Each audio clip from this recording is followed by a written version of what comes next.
Hey guys, it's Jeremy here at Metal Music Meltdown, back with another video. I know I've been away, guys, for a couple weeks. I haven't posted in a while. I think it's been exactly 2 weeks, to be honest.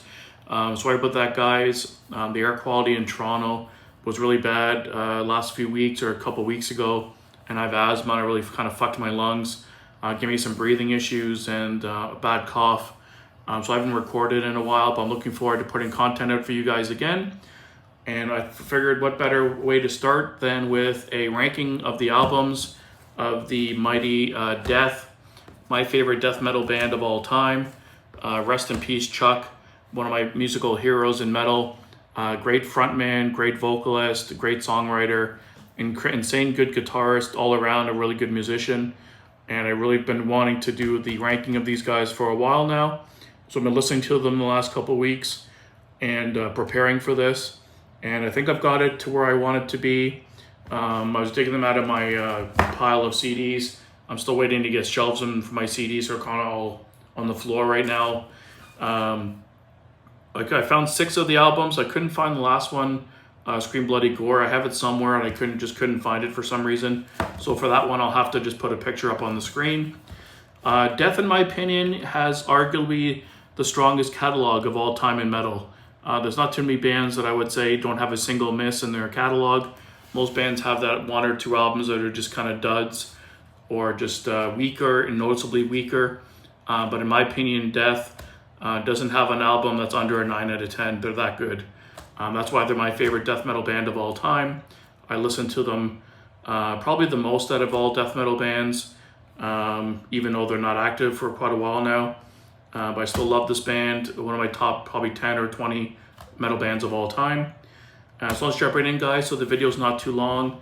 I'm not going to say too much about each album. I'll give maybe a couple tracks I like and kind of go through it. So at number 7, I have their 3rd studio album from 1990, Spiritual Healing. Really cool album covers on all the Death albums too. I really enjoy them. They kind of have like a certain vibe to them. Really cool album still, even though it's a number 7. Living Monstrosity is really good. The title track is really good. Within the Mind is really good on this as well. I got most of these around the same time. When I really got into the band, I went out and wanted to buy the whole catalog. So a lot of these were bought kind of around the same time with these slipcovers. But definitely a good album, check it out. At number 6, I have their 4th studio album following Spiritual Healing, which is Human. Another great album, again, with the slipcase on this one. Standout tracks, Flattening of Emotions, Suicide Machine was really good. Lack of Comprehension was really good on this too.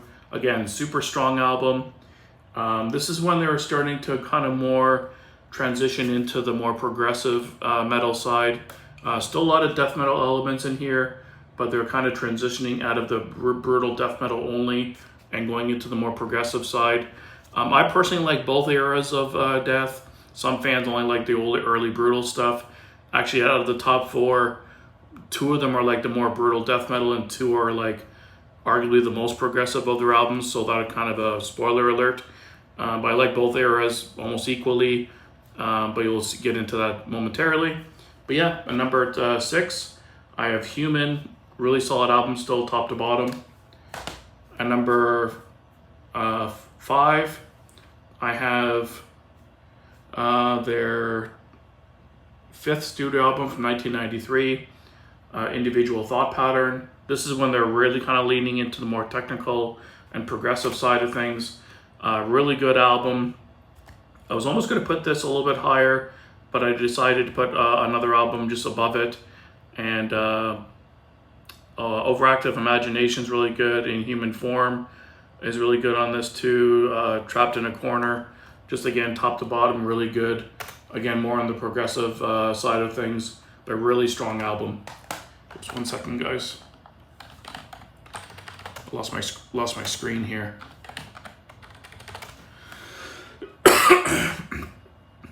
And at number 4, I have their debut album, Scream Bloody Gore. That's the one I couldn't find the hard copy of, so I'll post a picture on the screen here. Arguably the first death metal album of all time. Some people would argue Possessed, Seven Churches, but the crazy good album, super brutal, raw, definitely their most raw and brutal death metal album in their catalog.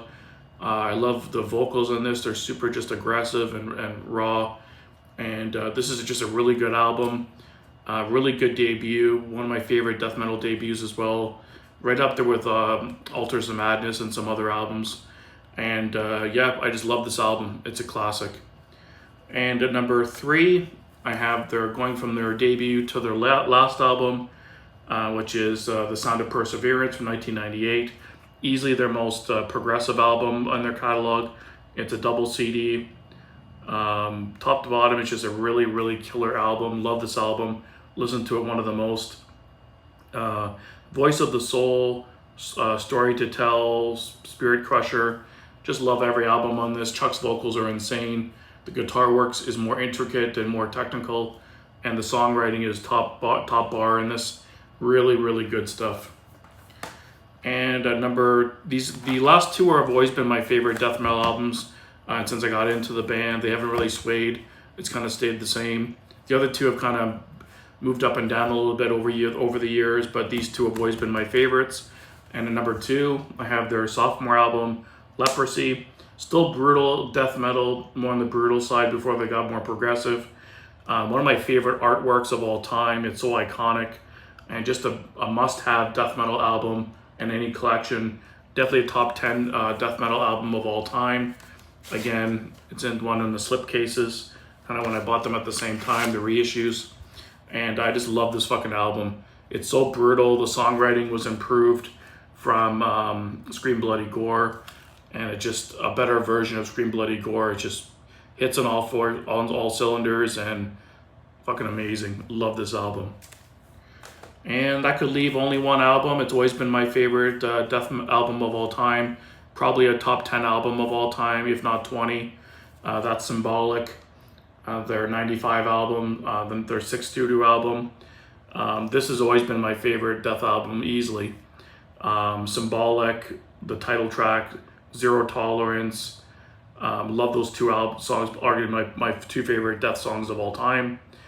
Crystal Mountain is really good, Without Judgment. Just fucking love this album. It's just brutal still, but very progressive, super heavy still. Great guitar riffs, great musicianship. I don't think Chuck's ever sound better. And in my opinion, this is their masterpiece. And they found the sweet spot on this album. And it's just killer. I just love it. So guys, that's my ranking for the Mighty Death. Let me know down below what your ranking would be in order, or what your favorite album is, if that's all you want to do. And stay tuned for more content, guys. I'm going to be recording a few videos today to hopefully put up this week. I'm going to do a reaction video to the new Cannibal Corpse song. I've been waiting to listen to that. I know it's been out for a couple weeks. Fucking dying to hear that. And I'm also going to be doing a ranking of the albums of Soundgarden. I've been listening to those guys the last couple weeks as well. So stay tuned for those. And until next time, guys, keep it metal.